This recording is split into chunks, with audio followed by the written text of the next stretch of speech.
Back pain നമ്മള് എപ്പോഴാണ് actually ശ്രദ്ധിക്കേണ്ടത്? അതായത് ചില ആളുകളൊക്കെ ഈ വേദന ഇങ്ങനെ കുറേ കാലം ഇങ്ങനെ വെച്ചിട്ട് ഒരു സിവിയർ കണ്ടീഷനിലേക്ക് എത്തുമ്പോഴാണ് പലരും ഇത് ശ്രദ്ധിച്ചു തുടങ്ങുന്നത്. അപ്പൊ മാമിന്റെ ഒരു അഭിപ്രായത്തിൽ ഇത് എപ്പോഴാണ്, ഏത് സ്റ്റേജിൽ എത്തുമ്പോഴാണ് നമ്മളിത് ശ്രദ്ധിക്കേണ്ടത്? ബാക്ക് പെയിൻ എന്ന് പറയുന്നത് ഞാൻ നേരത്തെ പറഞ്ഞല്ലോ, ഡിഫറെന്റ് ആയിട്ടുള്ള കോസസ് കൊണ്ട് ഈ ബാക്ക് പെയിൻ ഉണ്ടാവുന്നുണ്ടാവും. നമ്മൾ റെഗുലർ ആയിട്ട് ഇരുന്ന് ജോലി ചെയ്യുന്ന ഒരാളാണ്, നമുക്ക് വേറെ എക്സസൈസ് ഒന്നും ഇല്ല എന്നുണ്ടെങ്കിൽ മേ ബി നമുക്ക് ഈ മസിൽ പെയിൻ റെഗുലർ ആയിട്ട് ഉണ്ടാവാം. പക്ഷെ ആ ഒരു സംഭവം നമ്മൾ എക്സസൈസ് ചെയ്യുകയോ അല്ലെങ്കിൽ നമ്മൾ ഇരിക്കുന്ന ആ ജോബിൽ നിന്ന് റെഗുലർ ബ്രേക്ക് എടുക്കുകയോ ഒക്കെ ചെയ്യുന്ന സമയത്ത് അത് റിലീവ് ആവുന്നുമുണ്ട്. അത് നമുക്ക് ഈ പറഞ്ഞ പോലെ ചെറിയ ചെറിയ സ്റ്റെപ്പ് എടുക്കുന്നതിൽ തന്നെ നല്ല മാറ്റം കൊണ്ടുവരാൻ പറ്റുന്നുണ്ട്. അതേ സമയത്ത് ഡിസ്ക് ബൾജ് കൊണ്ടുള്ളൊരു പെയിൻ ആണെന്നുണ്ടെങ്കിൽ അത് നമ്മൾ ഐഡന്റിഫൈ ചെയ്യുന്നതിലാണ് ഇതിന്റെ ഏറ്റവും ഇമ്പോർട്ടന്റ് ആയിട്ടുള്ള ഒരു കാര്യം കിടക്കുന്നത്. ഈ ബാക്ക് പെയിൻ വരുന്നത് ഡിസ്ക് ബൾജ് കൊണ്ടാണ് എന്നുണ്ടെങ്കിൽ അറ്റ് ദ ഏർലിയസ്റ്റ് തന്നെ നമ്മൾ അത് ശ്രദ്ധിച്ചു തുടങ്ങുന്നതായിരിക്കും നന്നാവുക.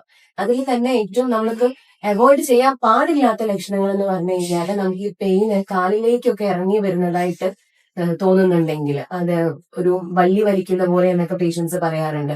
അല്ലെങ്കിൽ അതിന്റെ ഒരു തരിപ്പ് വരുന്നുണ്ടെങ്കിൽ, അല്ലെങ്കിൽ പുകച്ചില് പോലെ വരുന്നുണ്ടെങ്കിൽ, നൈറ്റിൽ ഉറങ്ങാൻ പറ്റാത്ത രീതിയിലുള്ള പ്രശ്നങ്ങൾ ഉണ്ട് എന്നുണ്ടെങ്കിൽ വളരെയധികം ശ്രദ്ധിക്കേണ്ടതാണ്. അത് പ്രോപ്പറായിട്ട് നമ്മൾ ഏത് കാരണം കൊണ്ടാണ് നമുക്ക് ബാക്ക് പെയിൻ വരുന്നത് എന്നുള്ളത് ഐഡന്റിഫൈ ചെയ്തിട്ട് സ്റ്റെപ്പ് ആദ്യം മുതലേ എടുത്ത് തുടങ്ങുക എന്നുള്ളതാണ് ഏറ്റവും ഇമ്പോർട്ടന്റ് ആയിട്ടുള്ളത്. ഈ ഡിസ്ക് ബൾജ് ഒക്കെ പലപ്പോഴും സർജറി വേണമെന്നുള്ള ഭയം കൊണ്ട് ആളുകൾ ട്രീറ്റ്മെന്റ് പോലും ചെയ്യാതെ ഇങ്ങനെ കൊണ്ട് നടക്കുന്നുണ്ട്. അപ്പൊ എന്തൊക്കെയാണ് ഇതിലെ ട്രീറ്റ്മെന്റ് ഓപ്ഷൻസ് വരുന്നത്?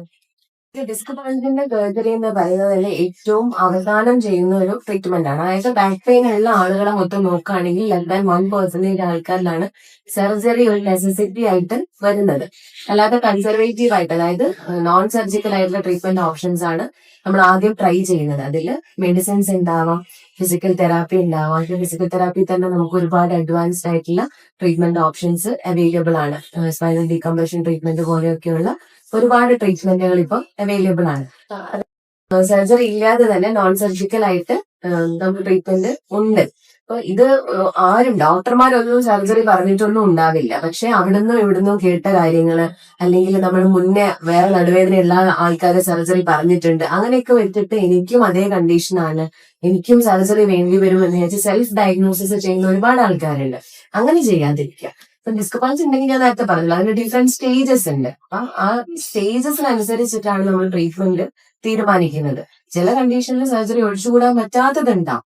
ഞാൻ നേരത്തെ പറഞ്ഞ പോലെ യൂറിൻ ബ്ലോക്ക് ഒക്കെ വരുന്ന കണ്ടീഷനിലൊക്കെ, അല്ലെങ്കിൽ ഒരുപാട് വീക്ക്നെസ് ഒക്കെ വന്നു പോകുന്ന കണ്ടീഷനിൽ നമ്മൾ ചിലപ്പോൾ ചെയ്യേണ്ടി വരും.